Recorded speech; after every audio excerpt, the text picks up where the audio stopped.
muy buenas noches, bienvenidos. En nombre de la Comisión de Resolución de Conflictos de la Cámara de Industria de Guatemala, CRECIG, les doy la más cordial bienvenida a nuestro primer evento de Juventud Arbitral CRECIG.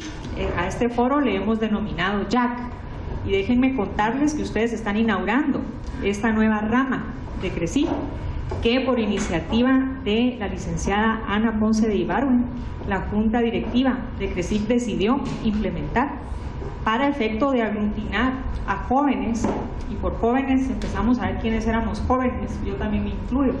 Entonces decidimos que el foro iba a tener pues a todas las personas interesadas en arbitraje especialmente, pero en otros métodos alternos de resolución de conflictos también, hasta la edad de 45 años.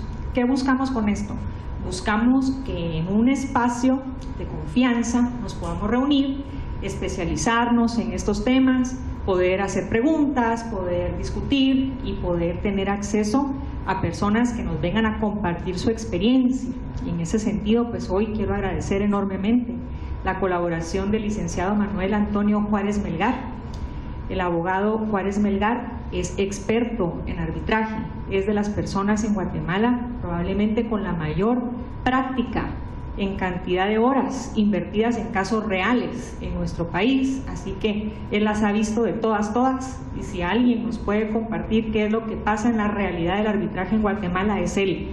Así que, licenciado, muchísimas gracias por colaborar con nuestro Centro de Arbitraje y Conciliación, especialmente en este foro en donde la juventud va a tomar ya partido en esto. Está en nuestras manos, ya no nos vamos a seguir quejando, sino que vamos a actuar, porque realmente la justicia en nuestro país lo necesita. Así que sin más, los dejo con el licenciado Manuel Antonio Juárez Melgar, y bienvenidos. Gracias, Carolina. Con esa presentación me siento así todo incómodo, porque no es cierto. Solo quiero compartir con ustedes algunas de las experiencias. En mi familia y mis amigos me dicen Manolo. Si ustedes preguntan por Manuel Antonio en algún lugar, no saben quién es. Así es de que, por favor, Manolo, con toda confianza, déjenme tratarlos a ustedes de usted, no de usted, sino de tú o de vos, como nos tratamos los guatemaltecos, igual, con toda confianza conmigo. Tengo un poquito más de 45 años, pero me siento joven igual. Gracias a CRECIG por invitarme a dar esta plática inaugural. Siéntanse en la confianza de interrumpirme si tienen alguna duda. La idea es que compartamos por acá algunos conocimientos, algunas experiencias, pero lo que les interese, interrúmpanme. Solo para ubicarme un poquito, aparte de Ana y de Carolina, ¿alguno de los demás ha participado en algún arbitraje como árbitro, como secretario, como abogado? Secretario. Como secretario. ¿Y tú? Como parte. ¿Alguien más? Ok. Voy a, antes de entrar a lo que es la labor de la secretaría de un tribunal arbitral, voy a dar unos conceptos muy básicos para que nos entendamos, y les voy a decir por qué. Hace muchos años a mí me invitaron a dar una conferencia, no una conferencia, un cursito en una universidad muy conocida. Posiblemente algunos de ustedes sean egresados de ella. Y la presentación que me hizo, no era el decano, pero era el jefe de departamento de la Facultad de Derecho, fue algo así como: miren, aquí viene el licenciado Juárez, que les va a dar un curso de arbitraje, y pues bueno, como dice el dicho, más vale un buen arreglo que un mal pleito o algo así, ¿verdad? Este señor no sabe qué es un arbitraje. Y esa fue la presentación que me dio. Entonces, obviamente estaba confundiendo lo que es una conciliación o una mediación, que es uno de los métodos alternos de solución de controversias, con lo que es un arbitraje. Y eso era el jefe del departamento de Derecho no sé qué, de la facultad. Entonces, qué bueno que están ustedes por acá, y voy a empezar con unos conceptos básicos. ¿Qué es el arbitraje? Me permití transcribir una definición que hicimos hace ya algunos años, en el año 99, con el doctor Antonio Guillermo Rivera Noitz, que fue mi maestro en arbitraje. Yo recibí un diplomado de arbitraje que él impartió, y él fue de los primeros que me entusiasmó con este tema. Después de que terminamos el curso, en el año 99 se celebró en Panamá el primer Congreso Mundial de Arbitraje, y entonces yo he de haber sido algún buen alumno de él, porque me dijo: mire, presentemos una ponencia en ese congreso, a ver si nos les coge. Está bueno. Y entonces presentamos una ponencia que se llamaba, creo que no necesito esto, ¿verdad? ¿Me oyen? Que me cuesta más.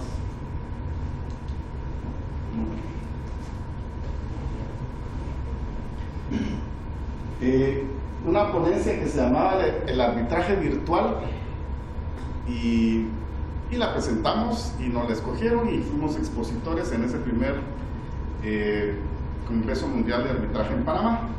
Y dentro de las primeras cosas que hicimos en esa ponencia fue tratar de elaborar una definición de lo que es el arbitraje.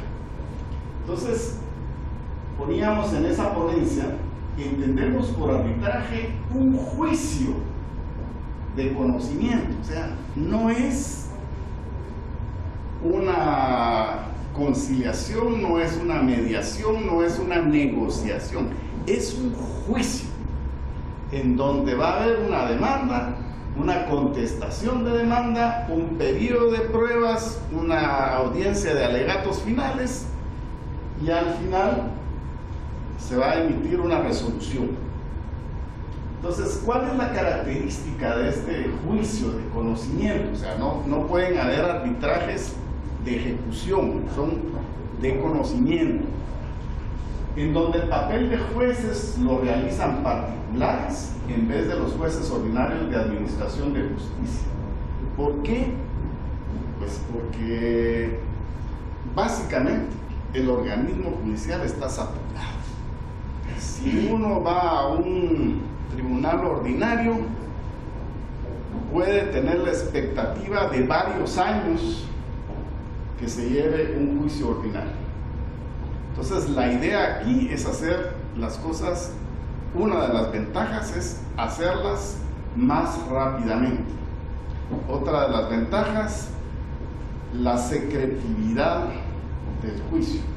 Hay empresas muy fuertes que se están peleando entre sí, pero que no les interesa que esto se sepa y que se litigue a través de los medios de comunicación. Algunas veces también se permite ciertos árbitros especializados que entienden de la materia. Platicábamos con Rita hace un momento que yo, porque la vida me ha llevado por ahí, conozco a muchos ingenieros, y entonces es interesante en algún momento cuando hay casos en donde los conflictos se relacionan con contratos de obra, por ejemplo, sería interesante que por lo menos uno o varios de los árbitros fueran ingenieros, porque ellos entienden más de qué les están hablando. Si nosotros nos vamos a un juicio en donde habrán honorables abogados, pero que no entienden ni papa de lo que es ingeniería, pues es mejor si los árbitros pueden ser ingenieros, y puede ser cualquier otra cosa. Yo creo que me oyen, ¿verdad? Sí, está muy chiquito el salón. Puede ser economistas, pueden ser médicos, pueden ser materias interesantes que los abogados no sabemos mucho de eso. Entonces es interesante irse de los jueces ordinarios, salirse de los jueces ordinarios, que todos son abogados, si hay posibilidades de hacerlo, para tener una resolución más rápida, más eficiente. Estos jueces particulares reciben el nombre de árbitros, teniendo su veredicto, denominado laudo, toda la amplitud de validez intrínseca y extrínseca de una sentencia judicial. O sea, el laudo equivale ni más ni menos que a una sentencia judicial que le da el reconocimiento de las legislaciones de la mayor parte de países y estados del mundo. Entonces, cuando hablamos de arbitraje, estamos hablando de un juicio, no de un mal arreglo, como me presentaron esa vez hace muchos años. ¿Qué clases de arbitrajes hay? En los artículos 36 y 37 de la Ley de Arbitraje vemos una primera clasificación: los arbitrajes de derecho y los arbitrajes de equidad. En los arbitrajes de derecho, los árbitros tienen que fundamentarse en las leyes del derecho aplicable para emitir su laudo.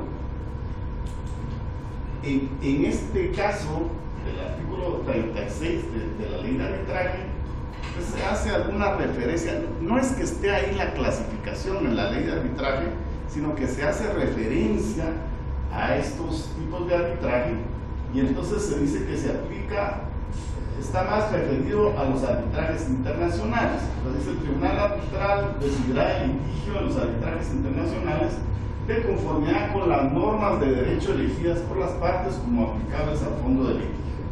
Si las partes no indicaran la ley que debe regir el fondo de litigio, el Tribunal Arbitral, tomando en cuenta las características y condiciones, determinará el derecho aplicable. O sea, hay que estudiar la legislación que se va a aplicar y emitir al final de cuentas un laudo acorde a las disposiciones legales. En un arbitraje de equidad no quiere decir que eso vaya en contra del derecho, por supuesto que no. Pero en un arbitraje de equidad, que es en donde se permite que hayan árbitros, ingenieros o médicos o economistas, los árbitros laudan según su leal saber y entender. O sea, tratan de establecer qué es lo más justo y lo más equitativo para las partes, sin necesidad de fundamentarse en una norma de derecho. En la Ley de Arbitraje, cuando se habla del arbitraje de equidad, y por eso es que tal vez hubo la confusión de esa persona, que es un abogado muy conocido, que me presentó en esa oportunidad, yo creo que hay una mala definición en la Ley de Arbitraje. Porque dice, en el arbitraje de equidad, está ahí el latinazo, también llamado amigable composición. Entonces, esto puede inducir a error. El arbitraje de equidad no es una amigable composición, definitivamente que no lo es. Es alguien externo a las partes que dice quién tiene razón en el juicio. Ahí no hay ninguna amigable composición. Los árbitros no se encuentran obligados a decidir en base a las normas de derecho, sino que pueden hacerlo en conciencia o según su leal saber y entender. El Tribunal Arbitral, compuesto de amigables componedores o árbitros arbitradores, decidirán conforme a la equidad, exequo et bono, solo si las partes lo han autorizado expresamente a hacerlo así. ¿Qué quiere decir esto? Que si en la cláusula compromisoria o si en el compromiso arbitral no se dice qué tipo de arbitraje es el que se va a hacer, se entiende que es un arbitraje de derecho. Entonces, lo mejor es decirlo, ¿verdad? Expresamente. Pero si no se dice, tenemos que hacerlo a través de un arbitraje de derecho. ¿Qué otra clasificación podemos ver? Existen los arbitrajes institucionales y los arbitrajes ad hoc. ¿Cuáles son los arbitrajes institucionales? Son los que alguna institución especializada en este tipo, en la resolución de este tipo de controversias, va a administrar el arbitraje. Seguramente tiene un reglamento, seguramente tiene unas instalaciones, son los que se encargan de apoyar al tribunal arbitral para que se pueda llevar a cabo el arbitraje. Sin embargo, hay que tener claro que las instituciones no emiten resoluciones sobre el fondo de los arbitrajes. O sea, quien dirige el arbitraje es el tribunal arbitral. Las instituciones no se meten para nada a conocer sobre los conflictos. Y hay otro tipo de arbitrajes que se llaman ad hoc, en donde pues no hay una institución, el tribunal se organiza como puede, dicta sus disposiciones reglamentarias o adopta alguna de las que ya existen. Ellos mismos organizan a ver en dónde se van a juntar. Es complicado un arbitraje ad hoc. Yo ya llevé un arbitraje ad hoc una vez y es complicado. Recomiendo utilizar una institución arbitral.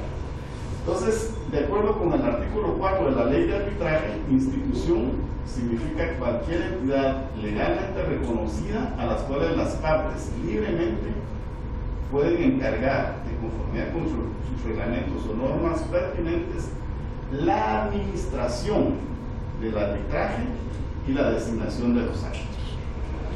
En Guatemala existen varias instituciones o varios centros de arbitraje.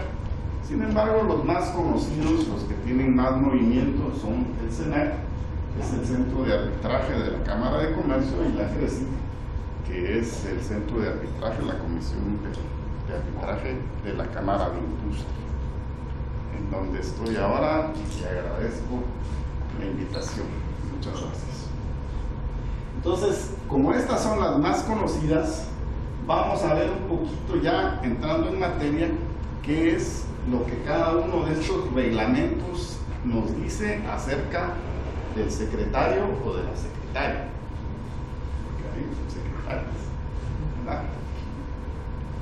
Por ahí me regañó Rolando Barrios, que le pusieron la buena práctica del secretario en los tribunales arbitrales. Y él dice que un montón de patojas no vinieron porque pusieron del secretario. Es de la secretaría. Tienes razón. Y tiene razón. Bueno, miremos qué dice la ley de arbitraje para empezar. Un poquito el tema de los árbitros.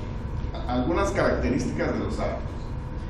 Las partes podrán acordar libremente o someter al reglamento de la entidad encargada de administrar el arbitraje el procedimiento para el nombramiento del árbitro o los árbitros.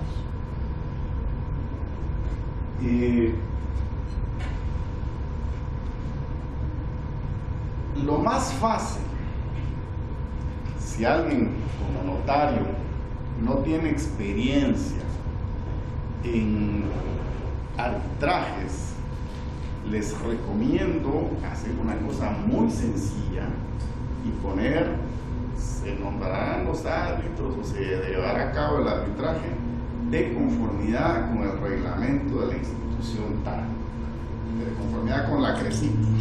Aquí en esta revista que ustedes tienen por ahí hay un modelo de cláusula. No se compliquen la vida, eso es lo más sencillo y lo más efectivo. Cuando ustedes vayan adquiriendo más experiencia, pueden hacerle algunas modificaciones. No se metan ahorita a hacer modificaciones porque pueden complicar las cosas. Dentro de los que nos gusta el arbitraje y de los que estamos interesados en estudiar estos temas, existe ya un nombre de algunos colegas notarios que se complican tanto y le complican a las partes y redactan lo que se llama las cláusulas patológicas. Es tan frecuente, ¿no? Que alguien que no sabe de arbitraje pero se mete a redactar cosas se complica después, cuando ya surge el conflicto, que cuesta arrancar el arbitraje, solo para interpretar o hacerle caso a lo que dice la cláusula. Entonces, no se compliquen, ahí hay un modelo, aplíquenla. Después, cuando tengan más experiencia, podrán proponerle a las partes algunas variantes. Lo más fácil, hacerlo de acuerdo con lo que diga el reglamento. Los reglamentos generalmente son normas supletorias. Siempre, la mayoría de los artículos dice, si las partes no acuerdan otra cosa, se entenderá tal y tal y tal cosa. Entonces, mejor que las partes no acuerden nada, porque entonces ya sabemos qué es lo que se va a entender. No se complica. Y otra cosa bien importante, que hay que tenerlo clarísimo, y que a veces las partes no lo tienen claro, y los abogados tampoco, y alguno que otro árbitro tampoco. Los árbitros no representarán los intereses de ninguna de las partes. Ejercerán el cargo con absoluta imparcialidad e independencia. ¿Sí? Hay reglamentos y hay cláusulas que dicen cada una de las partes nombrará a su árbitro y entre ellos nombrarán al presidente, o cada una de las partes nombrará a su árbitro y la institución nombrará al presidente, por decir un ejemplo. Y cuando algún abogado o alguna parte o algún árbitro lee que alguien lo va a nombrar, se confunde y creen que va a ser el abogado de la parte metido dentro del tribunal arbitral. Los árbitros, no importa quién los nombre, cualquiera de las partes que los nombre, tienen que actuar con absoluta independencia y no se deben dejar presionar por la parte que lo nombró y de alguna manera, pues, que está pagando sus honorarios, ¿verdad? Pero tienen que tener claro los árbitros y las partes y los abogados que los árbitros no son personas que van a defender la parte que los nombró. Y por supuesto, si esto es para los árbitros que no representan los intereses de ninguna de las partes, para los secretarios menos. Entonces, por favor, ¿cuál es la labor principal del secretario? Actuar con absoluta ética, con absoluta honestidad, con absoluta imparcialidad con respecto a las partes, tratar a las partes en forma equitativa. Eso es básico para un secretario. Entremos ya un poquito en cuanto a lo que dice el reglamento del SENAC con relación a la calidad de funciones del secretario. El secretario deberá ser abogado y notario, y sus funciones serán las de un colaborador del tribunal arbitral.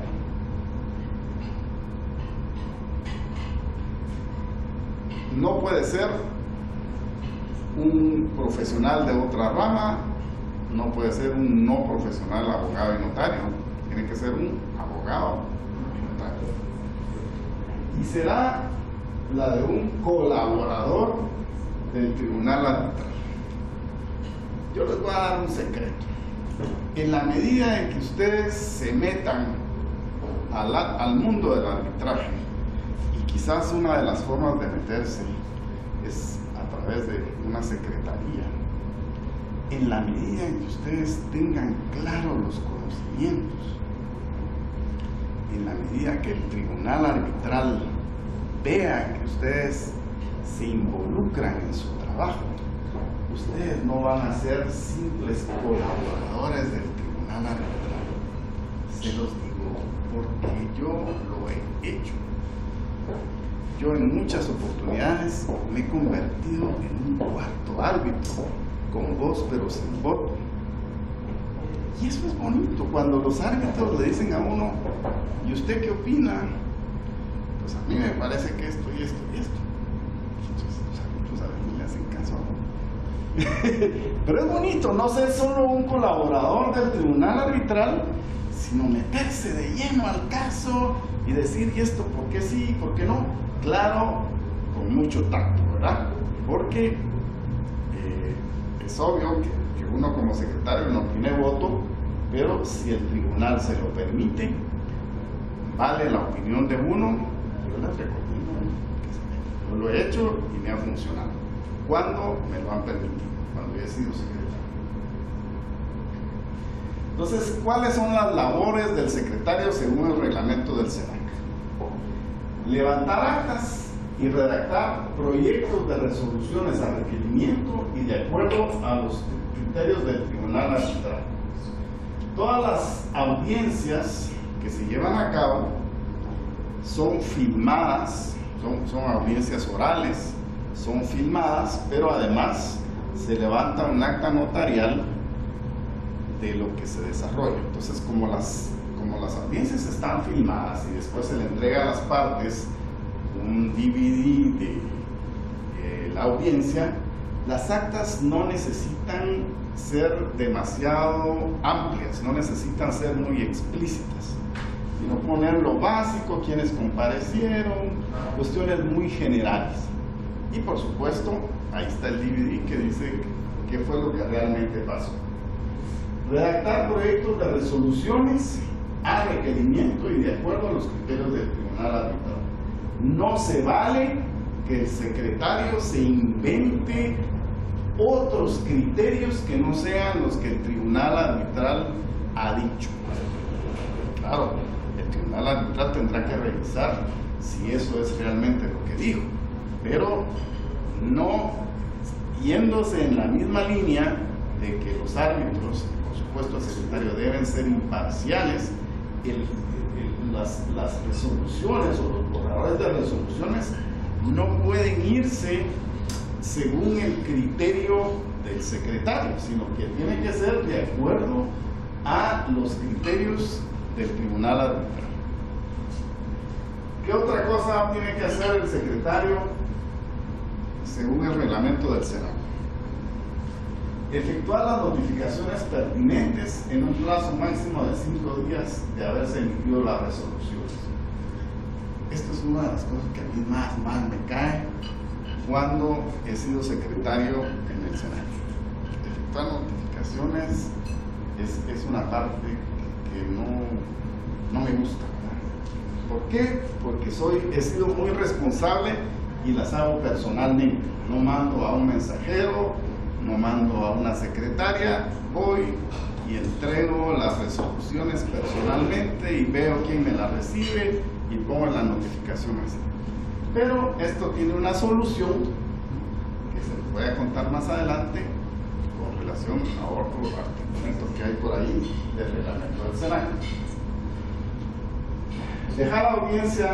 Dejar constancia de lo actuado en las audiencias utilizando medios audiovisuales o cualesquiera otros que acuerden las partes.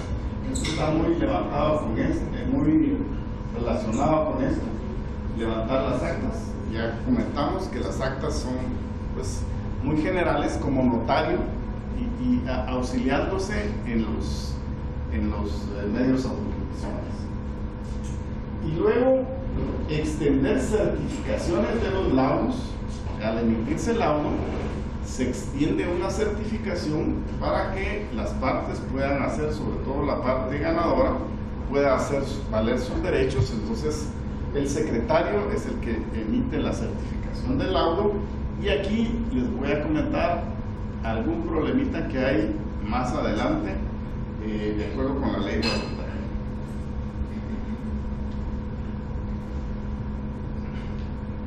¿Cómo se designa al secretario de acuerdo con el SENAC? El centro remitirá al tribunal arbitral su lista del registro de secretarios. O sea, hay un listado de secretarios y el SENAC le manda al tribunal arbitral su lista del registro de secretarios para que el tribunal designe al secretario y lo comunique al centro en el plazo de 5 días.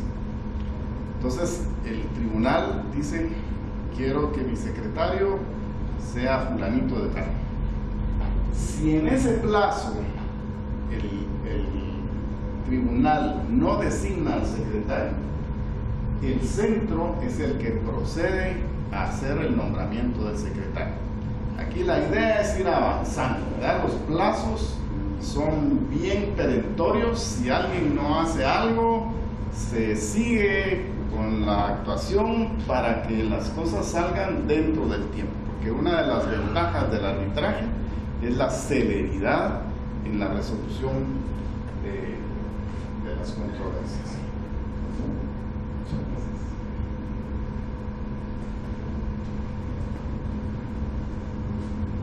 Dice también el reglamento en el mismo artículo: en los casos en que la designación del secretario corresponda al centro, este se podrá apartar del registro de secretarios del centro para realizar el nombramiento, en cuyo caso el secretario nombrado pasará inmediatamente a formar parte de dicho registro.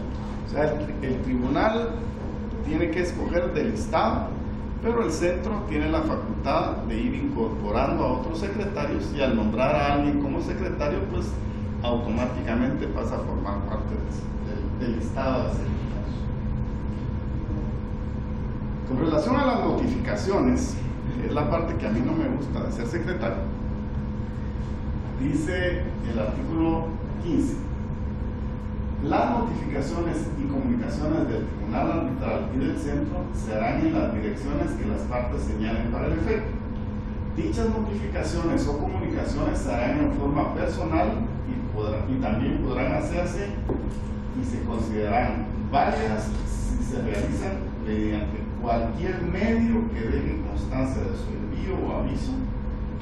Esto es un poco viejito, este reglamento, y entonces dice tales como correo, courier, fax, telex u otro medio de comunicación electrónica.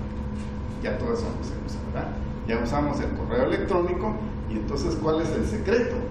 En la audiencia, en la primera audiencia, donde se instala el tribunal arbitral, se le pide a las partes su anuencia para que las notificaciones se les puedan hacer a través de correo electrónico, y que ellos digan cuál es la dirección de correo electrónico a la que se pueden hacer las notificaciones.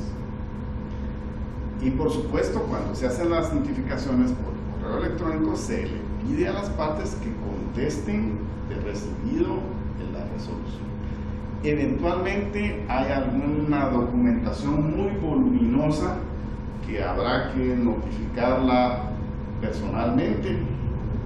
Por ejemplo, la contestación de la demanda generalmente es una cosa muy voluminosa que bueno, mandarla por PDF sería muy complicado, pero la mayoría son resoluciones relativamente sencillas que se escanean, se mandan, se pide que las que acusen recibo y ya están hechas las notificaciones. Una pregunta, con esto del acuse de recibo, que es importante, ¿verdad? Porque ese se puede ir a spam o se pierde en el espacio cibernético, no sé cómo suceden esas cosas, pero a mí me han pasado que pongo un correo y no lo recibe. Con el acuse de recibo, si no dan ese acuse, ¿qué hace? ¿Los llama o es ese acuse automático que a veces uno puede poner cuando pone el correo? Yo hago lo que sea para que me contesten. Y lo que hago también es, por supuesto, hacer una notificación simultánea, ¿verdad? Mando a las dos partes simultáneamente. Por este medio notifico la resolución emitida por el tribunal arbitral con fecha tal. Agradeceré contestarme de que recibió este correo y el archivo adjunto. Y con uno que me conteste, yo ya sé que ya le digo al otro, pero por supuesto esperaría que el otro también me contestara. Y si no me contesta, sí vuelvo a mandarlo o llamo por teléfono o lo que sea para tener una constancia de que realmente se recibe. Pero si la constancia se da por teléfono, no va a No, que contesten por correo. Obligarlo a que conteste. Obligarlo a que conteste por correo, claro. ¿Y no ha tenido problemas de que alguna de las partes quiera dilatar más el proceso con esa herramienta, digamos? Decir, no recibí nada, mi correo está mal, tiene virus, o algo así, ¿verdad? Porque de hecho hay. No he tenido problemas, pero creo que la posibilidad existe. No he tenido problemas.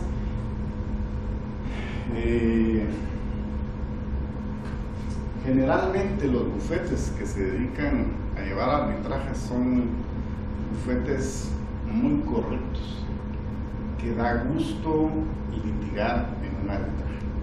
Eventualmente se meten algunos bufetes por ahí que están muy acostumbrados a litigar en los tribunales y que siempre están haciendo cosas para atrasar los procesos. Y bueno, uno tiene que lidiar con ellos, pero generalmente los bufetes son muy correctos. Sí, que justamente yo creo que cuando uno litiga en arbitraje, las partes evitan ese tipo de cosas por su imagen ante el tribunal, ¿no? Son personas serias que tienen una experiencia en un área, entonces la gente se cuida mucho de ese tipo de conductas, de dilatar los procesos, haciendo las mismas cosas que hacen ante tribunales, porque eso realmente puede afectar la decisión del tribunal, ¿no? O sea, los árbitros tienen un poquito más de flexibilidad a la hora de decidir basándose en las conductas de las partes durante el proceso. Entonces la gente es bien correcta en ese tema. Es muy importante lo que tú acabas de decir. Generalmente esa es la actitud de los abogados. Hay algunos que no son así. Siempre existen abogados que andan interponiendo recursos, objeciones, amparos, cosas para atrasar todo, pero ellos se corren ese riesgo que tú dijiste. Los árbitros son personas humanas y aun cuando sean totalmente imparciales y totalmente profesionales y traten de no sesgar para nada el proceso, en el fondo un bufete de abogados que está torpedeando, en el fondo se gana la animadversión del tribunal. No es una buena práctica hacer eso para el resultado final. Hay que actuar honestamente, abiertamente, transparentemente. Eso es bueno, ¿no? para el bufete y para tus clientes, y para el arbitraje, por supuesto. Bueno, entonces, cuando ya se llevó a cabo todo el proceso, se rindieron las pruebas, el secretario levantó actas de todas las audiencias y de alegatos finales, el tribunal arbitral señala la audiencia de lectura y notificación del laudo. Y en esa audiencia, la estrella es el secretario. Porque el secretario es el que lee las consideraciones más relevantes y su parte resolutiva, de acuerdo con lo establecido en ese reglamento. Esa es otra de las funciones del secretario. Leer. Hay que prepararse un poquito. A veces no es tan fácil leer los laudos, muchas veces son laudos bastante largos, y entonces vale la pena darles una leidita antes, ver si al final de cuentas quedaron bien puestas las comas y los puntos, para poder hacer una lectura correcta de las partes más importantes y por supuesto de la parte resolutiva. Todo eso es función del secretario.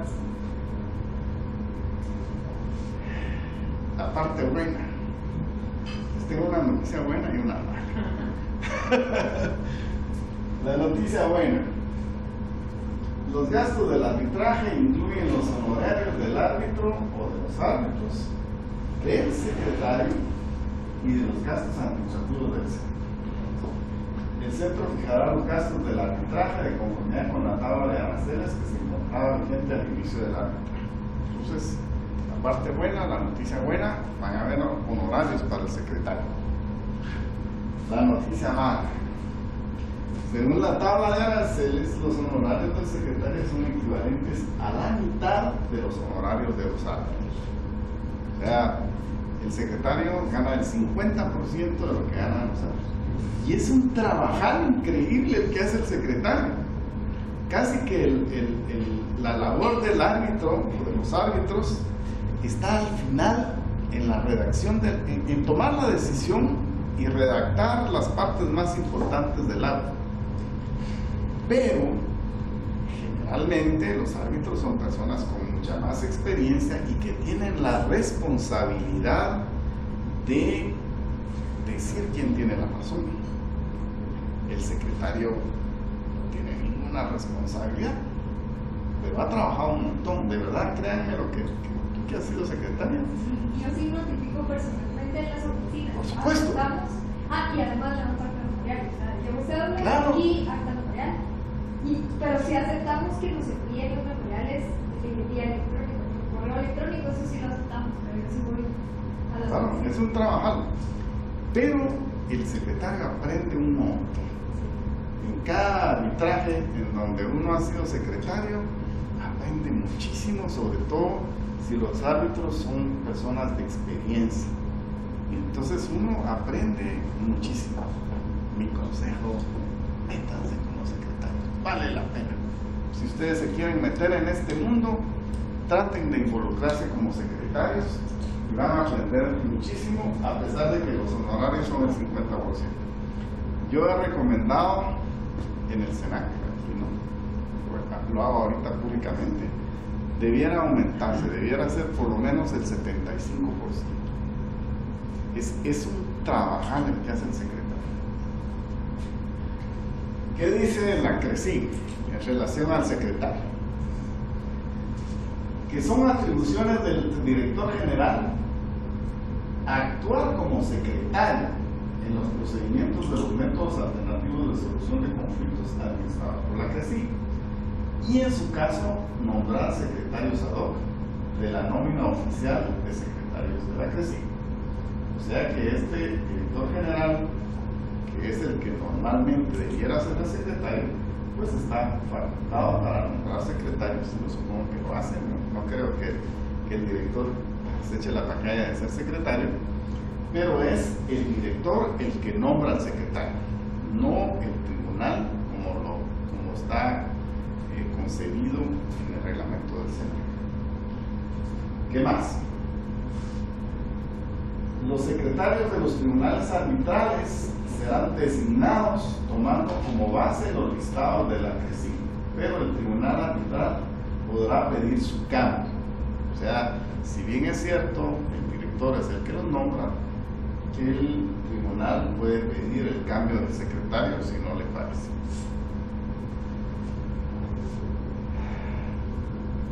Otra cuestión interesante, las partes o los árbitros, una vez instalado el tribunal arbitral, podrán pactar o decidir respectivamente no contar con la asistencia de un secretario del tribunal arbitral si estiman que el mismo no requiere de tal asistencia luego de una prudente evaluación al respecto. Yo no sé si esto ha sucedido alguna vez, yo no lo recomendaría nunca, ¿verdad? El secretario es un apoyo valiosísimo para un tribunal arbitral, pero ahí está la posibilidad teórica. Las notificaciones, esta es la buena noticia en la CRECIG. Las partes deben señalar lugar para recibir notificaciones dentro del perímetro urbano del lugar donde se realice el arbitraje o por medio de dirección electrónica, dirección postal o teléfono. O sea, aquí ya está contemplado que se puede hacer a través de la dirección electrónica. La notificación de la demanda a la que se refiere el artículo 13 deberá realizarse siempre en el lugar físico señalado por el demandante para el efecto. Eso es obvio, ¿verdad? La demanda hay que ir a notificarla al lugar que esté señalado. Y la buena noticia es que dichas notificaciones, salvo la notificación de la demanda, podrán efectuarse mediante notificadores de la CRECIG. O sea, el secretario no es un notificador en la CRECIG, no hace funciones de notificador, y según me decía Carolina, en efecto se cumple. Hay otra persona que es la que notifica. Se puede hacer por notarios, utilizando notarios, correo correo certificado, servicio de mensajería, telegrama, comunicaciones electrónicas y por cualquier otro medio de telecomunicación que provea prueba de su envío y recepción.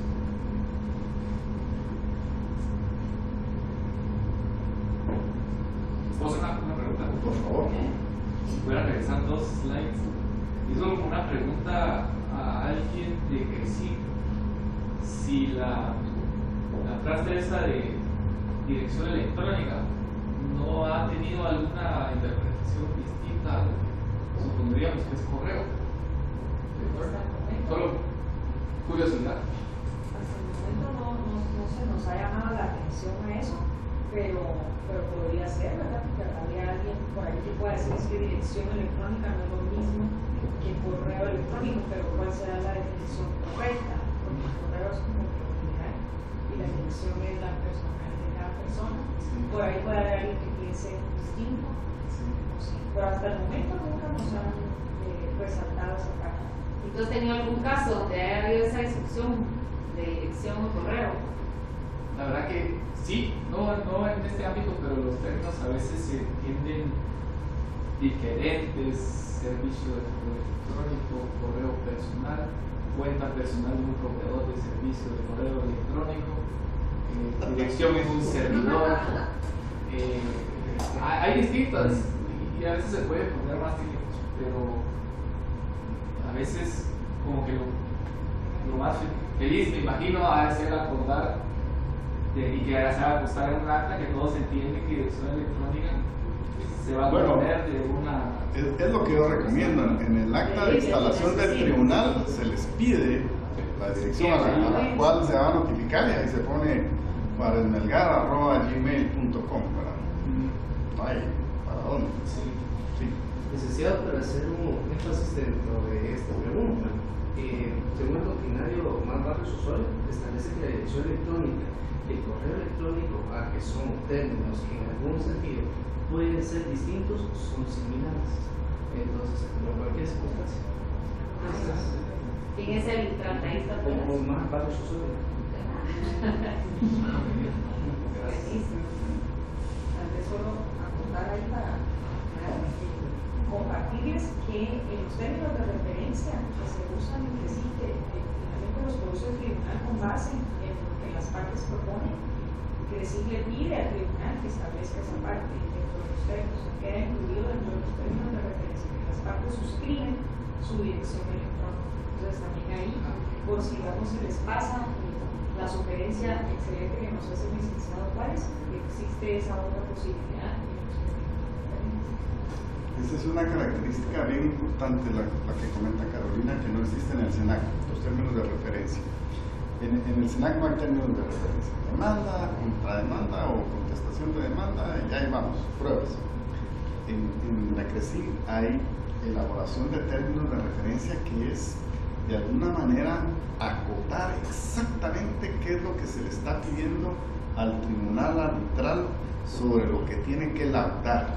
A veces las demandas o las contrademandas no son muy claras y entonces el tribunal no sabe exactamente sobre qué es lo que tiene que laudar. Entonces los términos de referencia son un mecanismo valiosísimo para el tribunal arbitral para decir, bueno, aquí es donde me tengo que fijar en todo el proceso, en la parte probatoria.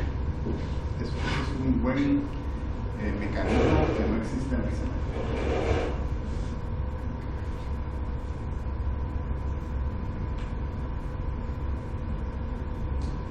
Estábamos aquí. El proceso será predominantemente oral. La audiencia y el diligenciamiento de los medios de prueba serán también orales, salvo que el tribunal decida lo contrario con autorización expresa de las partes. Las audiencias deberán documentarse por medio de actas firmadas por el secretario y el tribunal arbitral. O sea, aquí hay otra función similar a la de SENAC. Que sí, ya las actas las debe firmar el secretario, el tribunal arbitral, las firman las partes también, ¿no? Sí, ¿verdad?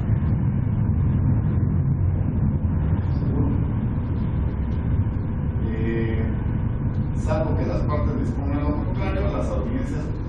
quedar registradas en medios magnéticos o electrónicos auditivos o audiovisuales.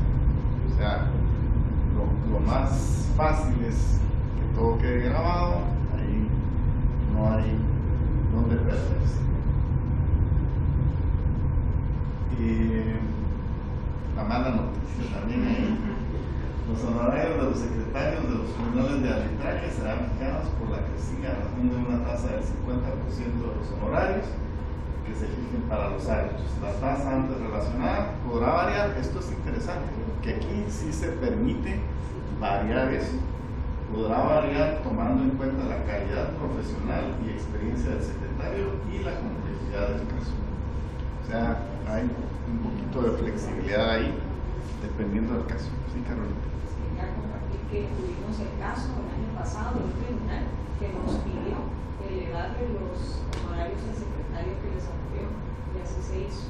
Se le hizo saber a las partes, ¿verdad?, de esta petición, y se le elevó al secretario el monto de sus honorarios con base en esa posibilidad. Pero lo bonito es de que fue el tribunal que pidió. Haber estado muy complacido con la labor del secretario. Hola, secretario. Era secretario. Era secretario. Con razón. Interesante el caso.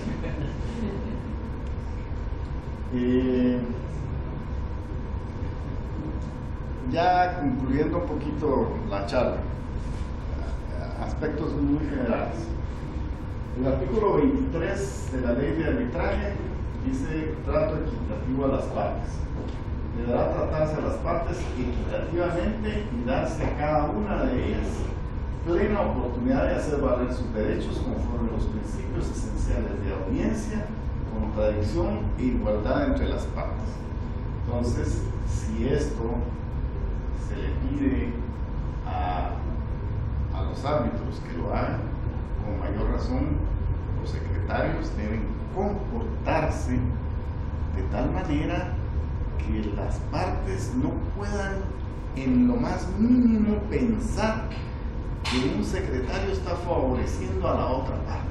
Hay que ser muy, muy cuidadoso en la forma en que uno se expresa, en la forma en que uno redacta, en la forma en que uno saluda a las partes o a sus abogados. Pues a veces le toca a uno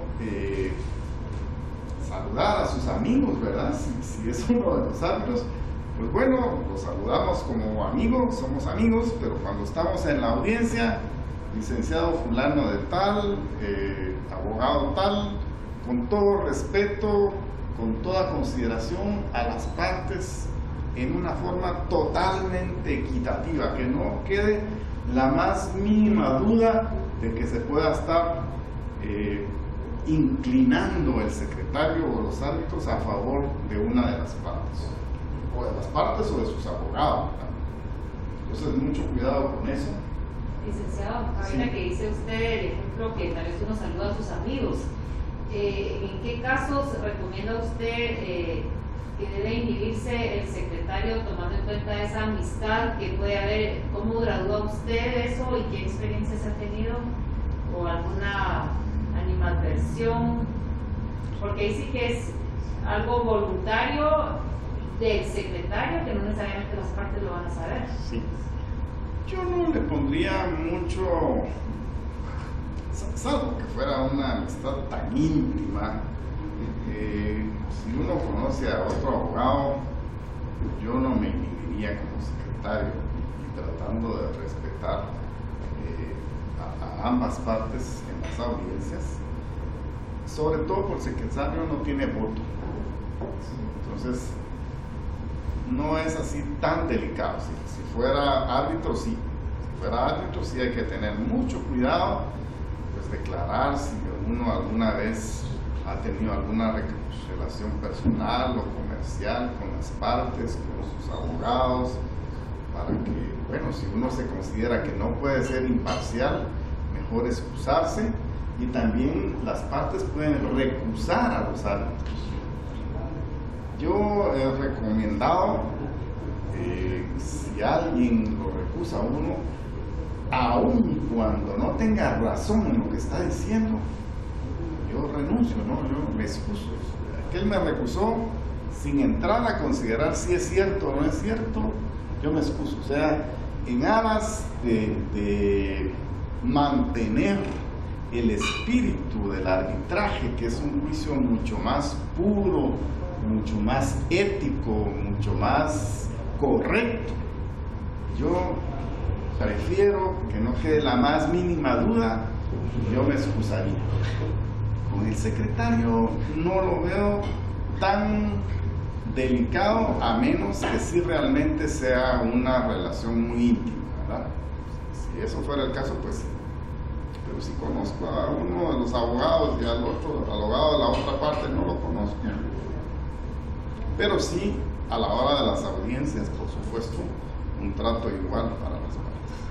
Con ese tema de recusar al árbitro y que mejor uno se excusa antes, yo hubo un caso que llevé, era un caso complicado, que ha traído un historial de recusaciones del árbitro único. El árbitro único en ese caso, y en eso me nombran a mí, porque era el tercer o cuarto árbitro, y una de las partes de mala fe recusaba, y me nombraron y me recusaron, pero no tenía fundamento. Entonces no acepté la recusación y seguí, fijé audiencia a las partes, de una a la otra me doy. Me llevé todo el proceso arbitral en rebeldía de una de las partes, dicté el laudo y por supuesto que empezaron amparos, empezó a quedar cantidad de litigio malicioso ya en tribunales, pero sí la tranquilidad es que en todas las instancias iba perdiendo esta parte, todos los recursos, todas las acciones, y después de no sé cuánto tiempo, pues finalmente ya quedó el laudo pues ya final y definitivo. Pues entonces ese mensaje también, ¿verdad? No tener miedo y seguir, y seguir adelante. Si uno está conforme, si tiene uno la conciencia tranquila y si está pegado a derecho, que lo recuse y seguir y dictar en rebeldía todo. Por supuesto. Sí, la idea es que el arbitraje camine, ¿verdad? O sea, y si una parte no hace lo que tiene que hacer, el silencio, pues hay que avanzar. Para eso están los procedimientos, para ir avanzando y tener finalmente una resolución.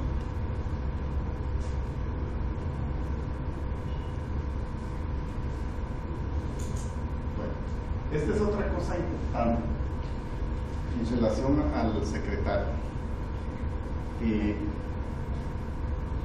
En uno de los artículos anteriores habíamos dicho que una de las funciones del secretario es emitir certificaciones del laudo y de las resoluciones cuando lo pidan las partes. Y el artículo 41 de la ley de arbitraje, en el inciso tercero, dice que el tribunal arbitral cesará en sus funciones al terminar las actuaciones arbitrales, salvo lo dispuesto para los casos de corrección e interpretación del laudo y en el caso de la revisión. Hay un poco de discusión ahí cuando una certificación, porque si la certificación se pide inmediatamente de emitir el laudo, pues es lógico que el secretario certifique el laudo y las partes harán lo que quieran. Si es que la parte vencida no acata voluntariamente la disposición del tribunal, pues ya se irá a ejecutarlo a los tribunales. Pero sí ha habido un poquito de discusión que sucede cuando la certificación se pide mucho tiempo después, por este artículo que dice que el tribunal cesa en sus funciones. O sea, una de las razones, una de las cuestiones que sucede en un tribunal arbitral es que no son tribunales permanentes. Hay que integrarlo, es que hay una fase prearbitral, hay que integrarlo y al terminar el laudo, pues se muere. No es como los tribunales ordinarios que existen ahí permanentemente, de una vez se presenta la demanda y ya el tribunal entra a conocer. Entonces aquí ha habido una discusión un poco en esto, que algunas veces algunos secretarios han certificado y algunas veces los secretarios se niegan a certificarlo, y entonces la institución tiene que certificar el laudo Solo se los comento como una cuestión curiosa, no sé cuál es lo correcto. Como un comentario sobre eso, ¿será que aquí podríamos pensar que el tribunal arbitral cesa en funciones, pero el centro de arbitraje no cesa en funciones? Así es. Considerarlo de esa forma, pues entiendo que el secretario es nombrado en el caso de que sí, del centro. Él es un funcionario del centro, y él es quien le facultan para certificar los lados en nombre del centro de arbitraje, aunque para el individuo tribunal. Por supuesto. Como pensando en un secretario de un juzgado o alguien que dice. Pero no es permanente, ¿verdad? Es nombrado para secretario de ese tribunal. Se acabó el arbitraje, ya no es secretario del CRECIC ni del SENAC. Es para el proceso en sí. Es para el proceso. Entonces ahí es donde hay un poquito de discusión. Yo sé que han sucedido las dos cosas. Que hay secretarios que dicen, yo lo certifico, no hay problema. Y hay otros que dicen, no, el tribunal ya se murió de acuerdo con este artículo de la ley de arbitraje. Y hay algo más. Normalmente, pues es una solicitud la que presenta una de las partes y esa solicitud hay que resolverla.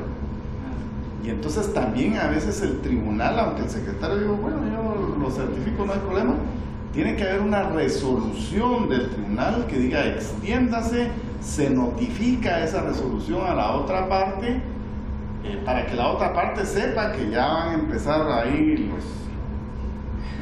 los cuentazos. Es parte de ser correctos, notificarle a la otra parte que está pidiendo, y entonces el tribunal dice, bueno, si nosotros ya emitimos el laudo y nuestras funciones terminaron, hay un poquito de problema ahí. Perdón, pues acá.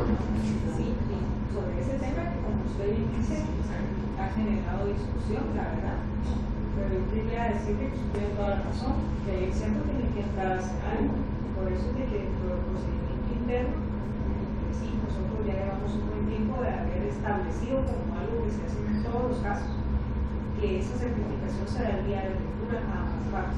Eso es lo que yo estaba preguntando, si era algo automático o no, o sea, parte de como una escogencia de la institución justamente que ese laudo sea certificado para que tenga el valor de sentencia. Entonces justamente eso, si es algo que se hace en el momento, de una vez, no sé, no entran en ese como laguna de, bueno, pero es una sentencia válida, no, se certificó, no, por una vez ya tiene valor. Sí, toda la razón, con base en esa experiencia, ya sí, claro, nos preguntamos. Entonces, el mismo día se entrega a ambas partes su laudo certificado. Lo que pasa es que también ahí hay otro detalle para no ampliar y irnos por el ejemplo, pero está el tema de que hasta ese momento se sabe quién es la persona que finalmente va a pagar los costos del arbitraje, porque eso está establecido en el laudo. Por eso es que se dejaba la certificación para después, porque de pronto si la parte de no favorecida decide no pagar, entonces pues no se extiende la certificación. Pero la verdad es que la discusión de la Junta cuando se analizó ese tema fue más importante el proceso crédito que esté contaminado, y ya el tema después ya nosotros como cobradores vemos qué hacemos, pero la certificación se entrega ese día. Y si algo pasa, también está dentro de las funciones del director general certificar el laudo. Entonces es el director general que sí certifica por los estatutos. Okay.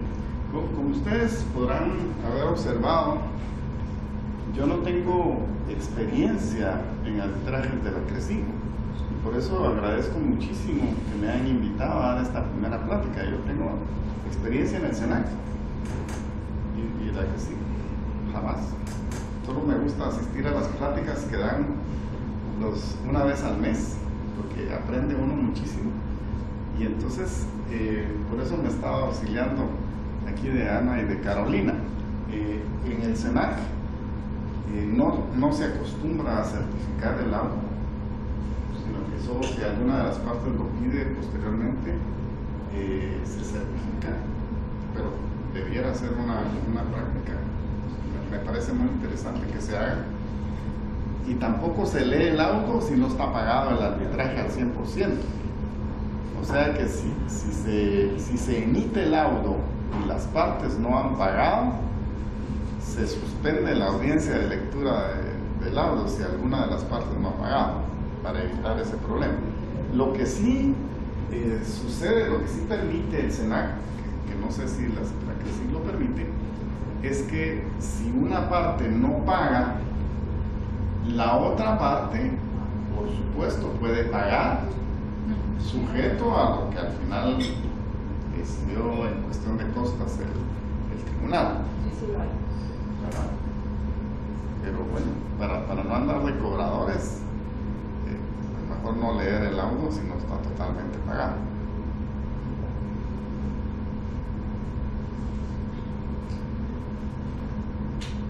Esto es una frase que yo saqué de un libro de Rafael Bernal, es un autor colombiano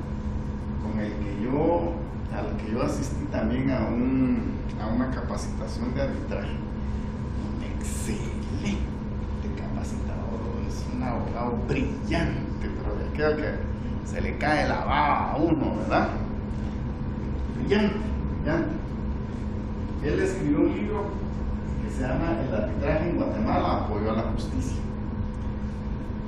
Y esto, además del entusiasmo que a mí me dio el doctor Rivera Notz, se me terminó de incrementar el entusiasmo, y es lo que yo quisiera transmitirle a ustedes, ojalá pueda hacerlo,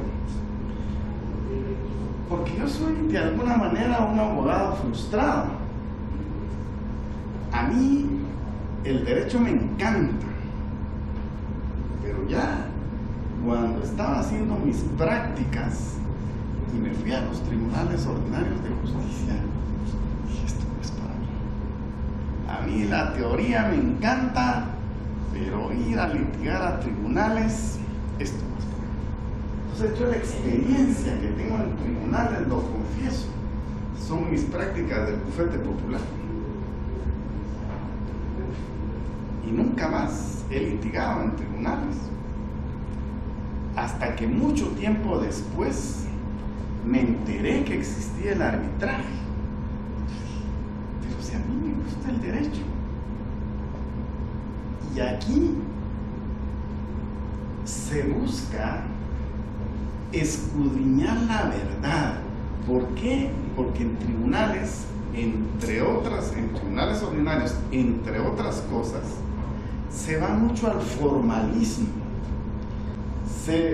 Los jueces, pues en mi época, cuando yo litigaba en el bufete popular, no sé cómo será ahora, los jueces, los oficiales, los secretarios, lo primero que buscaban era si venían todas las copias, si venían todos los sellos, si venían todos los timbres, si venían... O sea, con tal de no entrarle al fondo a los litigios.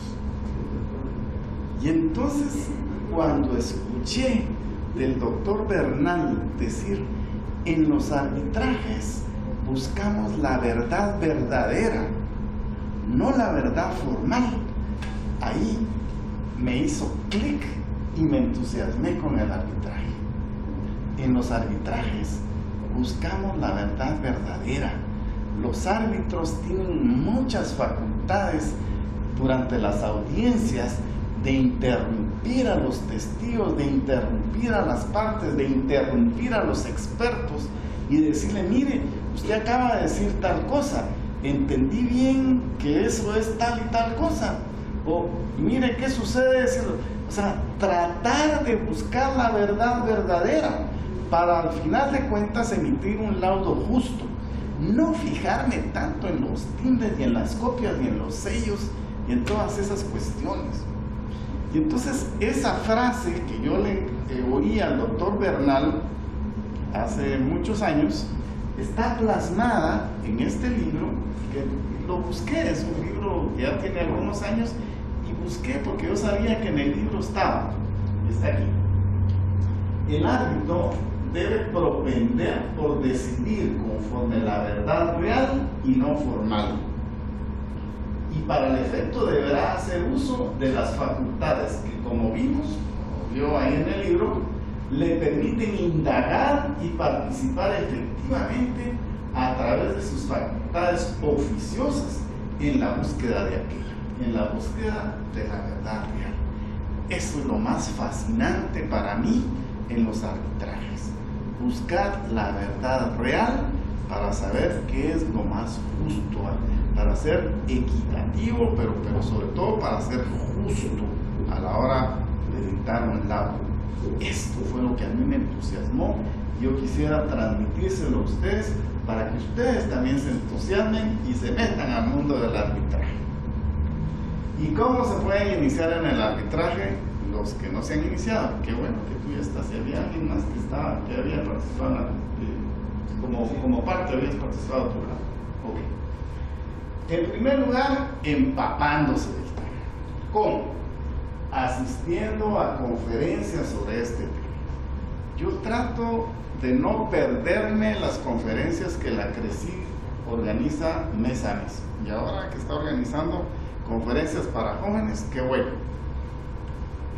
Las conferencias, no sé cómo les ha parecido esta conferencia, pero las conferencias que yo he asistido allá en la Cámara de Industria, que normalmente son desayunos, es una hora más decente que esa hora de ahora. Excelentes conferencistas, brillantes, y se tocan temas muy especializados de casos que están sucediendo. Claro está, por la secretividad, pues nunca se comenta quiénes son las partes, pero los casos a veces se exponen ahí partes de los casos que están sucediendo, y entonces uno va ampliando sus conocimientos. Entonces, meterse en el mundo del arbitraje, asistir a conferencias, obviamente pueden leer libros también, pero asistir a conferencias es bien importante.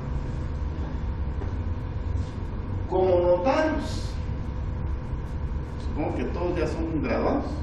Hay alguno que no es graduado, todos son graduados. Bueno. Como notarios, le pueden proponer a las partes, cuando ustedes están haciendo un contrato, redactando un contrato, proponer a las partes una cláusula arbitral para que a la hora que pudieran surgir controversias, esa controversia no se fuera a los tribunales de justicia, sino que se vaya a una institución arbitral, no recurriendo a arbitrajes a la que es un dolor. ¿Cómo lo pueden hacer fácilmente? Ahí agarren la revista y donde está el papelito, ahí está el modelo de cláusula arbitral. Cuando tengan más experiencia pueden aconsejar algunas modificaciones. Mi recomendación es lo más general posible para que se aplique lo que diga el reglamento en forma supletoria. El reglamento, insisto, generalmente dice: si las partes no acuerdan otra cosa, se entenderá que los árbitros se van a nombrar de tal manera. Si las partes no... Entonces, hacerlo general, ya hay un reglamento, ya está estudiado, por supuesto se puede mejorar todo, pero no se compliquen, no, sin conocimientos suficientes, no se pongan a redactar una cláusula que puede ser lo que llamamos, como ya les dije, cláusulas patológicas, que en lugar de solucionar las controversias, meten más controversias solo para la interpretación de la cláusula. Licenciado, solo sí. Muchas gracias por la recomendación de nuestra cláusula, pero para contarles que ¿cuándo fue la última vez que modificamos nuestro reglamento? 2010. En el 2010, y precisamente lo que hicimos fue buscar las mejores prácticas y seguir la línea que utiliza la ICC, que es la International Chamber of Commerce, y las modificaciones del reglamento obedecen a cada vez irnos asemejando más a esa forma de administrar los arbitrajes, y tenemos la dicha que el presidente de CRECIG es el licenciado Álvaro Castellanos, que es el representante de Guatemala ante la ICC en París, así que tenemos esa Corte Interamericana de Arbitraje ICC, pero sí las últimas modificaciones obedecen a seguir las mejores prácticas de la ICC. Ahí tienen excelentes maestros, Álvaro Castellanos, mis respetos, ¿verdad? Como abogados, si ustedes van a demandar a otra parte, sobre todo si la otra parte se ve que también está actuando de buena fe, porque a veces sucede que cada quien tiene su verdad y no llega a un acuerdo porque el otro está convencido de que él tiene la razón y la parte que ustedes asesoran está convencido que tiene la razón. Ambas partes están actuando de buena fe. Entonces, cuando se mira que es de buena fe, cuando se mira que, por ejemplo, si hay que demandar a la otra parte, se van a meter en un lío, ir a los tribunales, porque va a salir en los periódicos, va a salir en el chismógrafo, por muchas razones. Ustedes, aunque no exista una cláusula compromisoria en el contrato, ustedes como abogados pueden proponer a la otra parte que se suscriba un compromiso arbitral fuera del contrato para decidir dilucidar la controversia en una institución arbitral, con reglas mínimas, con lo más sencillo, porque ya cuando surgió la controversia ya no se ponen de acuerdo en nada. Entonces, lo mínimo, ¿verdad? El arbitraje se llevará a cabo en la ciudad de Guatemala de acuerdo con el reglamento de la CRECIG, o algunas otras cosas que se necesiten por ahí. Lo más sencillo, no se van a los tribunales, ustedes convencen a las partes de que eso va a salir mucho más rápido que irse a los tribunales, que a la larga va a salir más barato, porque una de las críticas que le hacen al arbitraje es que hay que pagarlo. Pero ¿quién paga más? El que está 5 o 10 años litigando y las empresas peleándose y no resuelven la situación, o un arbitraje que debiera salir en 6 meses y bueno, salió lo que salió, lo más justo, con honorables árbitros, que eso sí se los garantizo, que son muy escogidos los árbitros. Entonces se puede convencer a las partes que, no obstante que no existe una cláusula arbitral, que se haga un compromiso arbitral posteriormente. Entonces, como abogados también pueden hacerlo. ¿Qué otra forma? Pues ya que están ustedes interesados, ahorita no dejen salir a Carolina y díganle: yo quiero estar en el listado de árbitros de la CRECIG, métanme. Y como ven ustedes, esto es un diagrama de ring. Entonces, todo esto, uno no es excluyente del otro, ¿verdad? Pueden asistir a conferencias, pueden proponer cláusulas arbitrales en los contratos, y cuando salgan cuando surjan las controversias, si es que surgen, pues seguramente ustedes van a ser árbitros, no, seguramente van a ser abogados de este arbitraje. Aquí van a ser abogados y aquí introducirse como secretarios es una buena forma de aprender en la práctica lo que se da.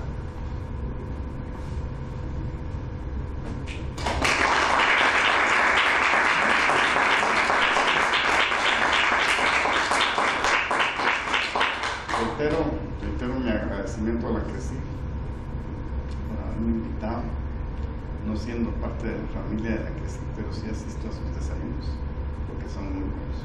Muchas gracias, Carolina. Muchas gracias, Ana. Y mi agradecimiento a Álvaro también, quien he participado en algunos arbitrajes.